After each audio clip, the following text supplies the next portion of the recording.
Hey, what's good, y'all? If this is your first time seeing my video, please hit that like, please hit that subscribe button. You know I gotta get in line in order to make it in YouTube, so please hit that like button, hit that subscribe button. I'm gonna go ahead and make this video extremely quick. I ain't finna do no edits, no censorship. I don't give a fuck. This broke my damn heart, bro, because you saw the intro. You saw Exodia? This shit, man, Yu-Gi-Oh! Means so much to me as somebody who grew up on it, and the fact that this man found a woman who he married didn't even accept his hobby. Man, I wanted to make this video really not to say what he said. He said the same thing, like, oh man, don't change for nobody. Okay, that's the moral of the story. We get that. I just want to talk about my dating experience when it comes to just general fandom and just hobbies and shit like that. It's kind of fucked up in America as a black man. If you're trying to date somebody, especially, I'm going to be real, within your race, you have to hide that shit sometimes. I'm not saying to change yourself completely. I'm just saying, man, I promise you, when I was staying in apartments, I used to have anime posters, video game posters, and music posters all over my house, all over the apartment. I used to go on dating apps and all this stuff, so trust me, this whole fucking shit is terrible. So when I was living in this apartment, I used to have all types of posters. I used to have anime posters, music posters, movie posters, all types of just, cool little entertainment and media shit, right? Talk about how as soon as I got onto like dating apps and stuff like that, after I became single from that long relationship, I don't know if it's like a combination of you being black, it's like an image thing. Like, trust me, I get the whole black nerds don't get love argument has already been said before, but I'm telling you right now, my experiences are just as real as anybody else who speaks on this. You can say that you never experienced these things, but when people do experience these things, it's still fucking valid.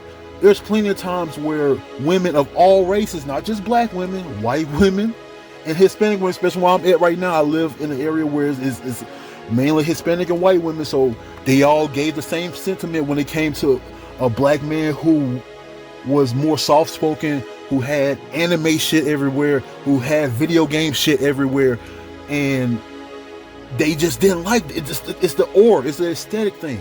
And I wish that people would just kind of stop the gaslighting. It's a lot of gaslighting going on. Like, trust me, I get there's a lot of women now that's into anime, but it's a very, very fucking small percentage. Still to this day.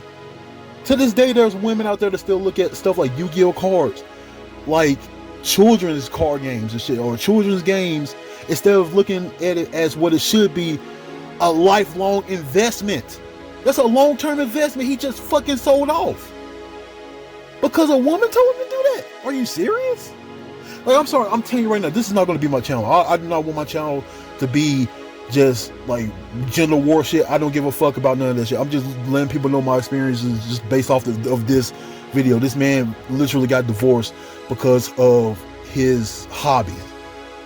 I tell people all the fucking time, if a woman gives you an ultimatum that it's either her or some type of an inanimate object or a hobby or something that you love or something especially that was there before her, always choose that thing.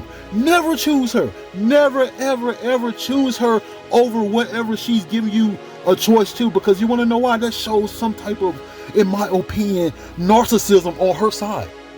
Why are you comparing yourself to a video game console? Why are you comparing yourself to fucking card games? Now in his case, he was saying that his wife was saying, oh no, you need to go to school, you need to better yourself. Okay, I get that part. I completely get it, because I get some women out there do want to push you into doing better and greater things, but they still don't have the vision or understanding that hobbies are just fucking hobbies. They can still be a part of somebody's life. Mainly it's video for him, due to it being Yu-Gi-Oh. Like, man, this woman don't have no heart of the cards, bro. I don't know if being divorced is dodging the bullet. I think you got hit. But at least you don't have to go to the shadow realm to just get back up. It's just sad that there's people out there who will change who they are just for some put. Just be real. Just for some put. Okay. I have a childhood friend who's the same way. He used to be all about Yu-Gi-Oh. He used to be all about that fucking Case Closed and Death Note and anything that came on fucking Toonami or anything that came on Adult Swim. We was always talking about that shit. But it's like the moment, like fucking, like I think like the 10th grade hit, sophomore year hit, and he started, I guess, seeing other dudes going around with other women. He just completely switched and changed himself completely. And we're not even cool anymore, which is fine. I don't care. Like, it's been over a decade, right? Kind of fucked up because every single man wants a woman in their life. I don't care. Like, if you don't, it's fucking coke.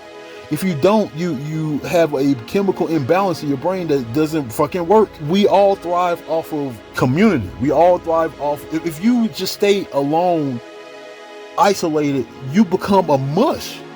You really do. So when a man say that they don't need a woman, it's weird as shit. When a woman say they don't need a man, it's weird as shit to me.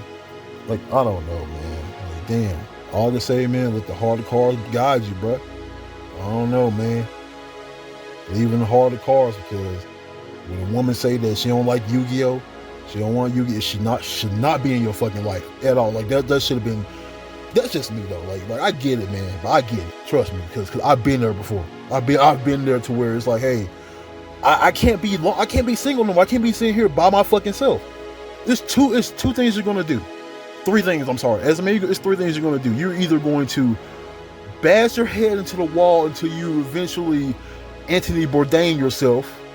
You're going to adapt or die, meaning that you're gonna just follow the zeitgeist, which is kind of funny because all you're doing is creating the monsters. Like, hey, I'm attracted to abusers and crazy people. I'm attracted to thugs and shit. And the moment the nerds start to realize, wait a minute, like, no girls like me as I am, let me go ahead and do this shit. Let me start going fucking crash out mode. Let me start doing, I've seen this shit, man. I've seen it in my own two eyes. They are literally stopping.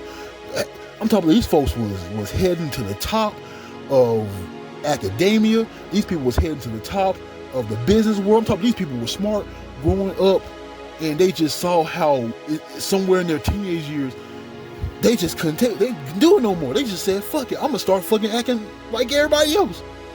So like I said, it's three things you're gonna do. You're either gonna bash your head in until you Anthony Bourdain yourself, you're going to adapt or die, or you're gonna change locations.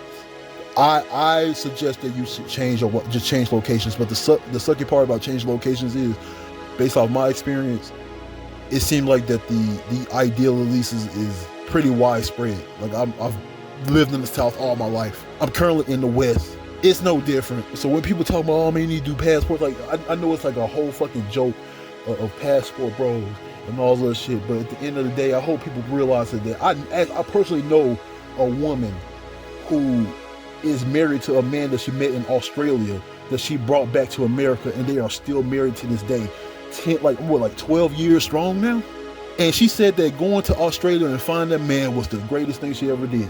Nobody talks about this. Nobody calling her a past bro sis. So what's wrong with somebody like me possibly being like, hey, you know what? Let me maybe try to see what's out there in the world and see possibly that somebody can like, somebody who likes playing Yu-Gi-Oh! Who happens to be black too. Like, so trust me, I get it. Like black men get no love shit is overplayed. I get it.